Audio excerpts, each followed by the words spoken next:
Well, I didn't think I'd have to do a video like this, but I'm going to try to keep it under 3 minutes.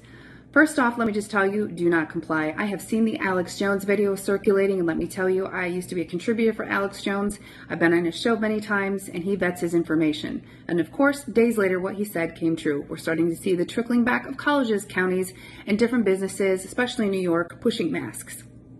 Not only can masks not stop an aerosolized virus, SARS-CoV-2 and all of its variants are spread via aerosol transmission, which gets into the deep lung. My colleagues and I that are industrial hygienists, also known as exposure scientists, have done the calculations to determine how long you need to be around something for it to be hazardous.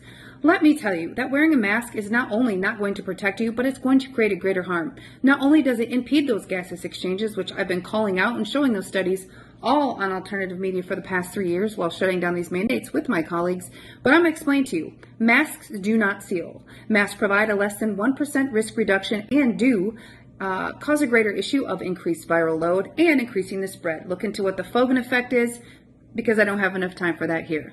But let me tell you, we need to implement engineering controls. Engineering controls, look at the upside down pyramid of the hierarchy of controls.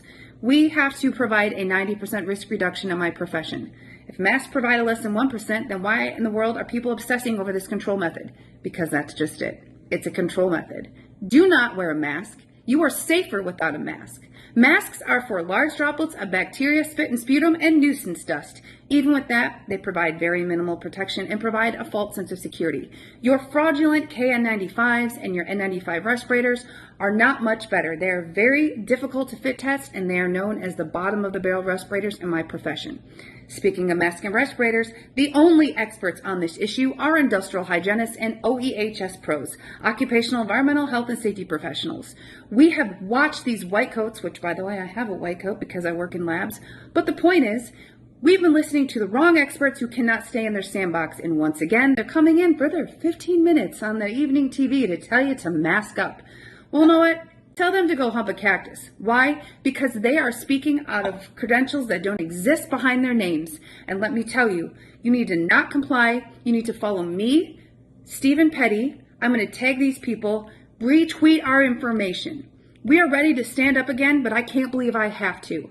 Masks do not and cannot stop an aerosolized virus. Again, gaps, nose, sides, gaps greater than 3% render it useless. And your N95 is also not the answer. It's very hard to fit test, and you need medical clearance and a whole other issues to even have the claimed efficacy. What you need is a PAPR if you need a respirator in healthcare settings, but look into dilution and destruction technologies and follow me because I'm pissed and I'm not going to shut up.